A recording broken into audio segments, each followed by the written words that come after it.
అనారోగ్యంతో బాధపడుతున్న కేసీఆర్ గచ్చిబౌలి ఏఐజీ ఆసుపత్రికి వెళ్లారు.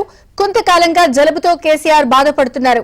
వైద్య పరీక్షల తర్వాత నందినగర్ నివాసానికి కేసీఆర్ చేరుకోనున్నారు. వివరాలు నరేష్ అందిస్తారు. నరేష్, మాజీ ముఖ్యమంత్రి బీఆర్ఎస్ అధినేత కేసీఆర్ గచ్చిబౌలిలోని ఏఐజీ ఆసుపత్రికి వెళ్లారు. ఆయనతో పాటుగా కుటుంబ సభ్యులు, అదేవిధంగా మాజీ మంత్రి హరీష్ రావుతో పాటు ఇతరులు కూడా ఉన్నారు. నిన్ననే ఏఐజీ ఆసుపత్రికి వెళ్లి ఆయన ఆరోగ్య పరీక్షలు చేస్తున్నారు. మళ్ళీ ఈ రోజు ఉదయం కూడా ఆయన దాదాపు 8:30 గంటల ప్రాంతంలో ఉదయమే ఆయన ఆసుపత్రికి వెళ్లారు.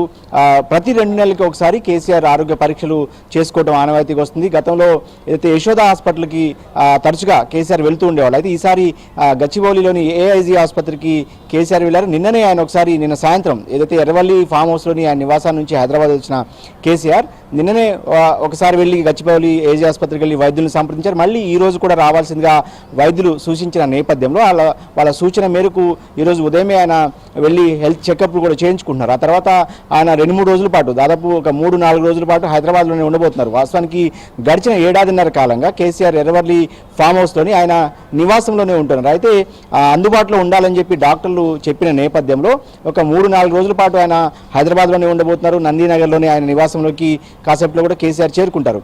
ఈ మధ్య కాలంలో ఈ నెల 11వ తేదీన కాళేశ్వరం కమిషన్ విచారణకు కేసీఆర్ హాజరయ్యారు.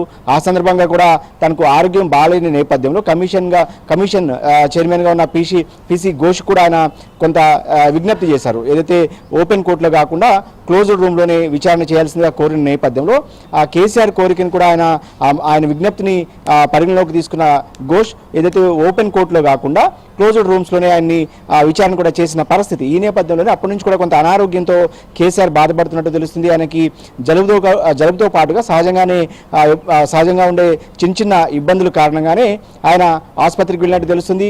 గతంలో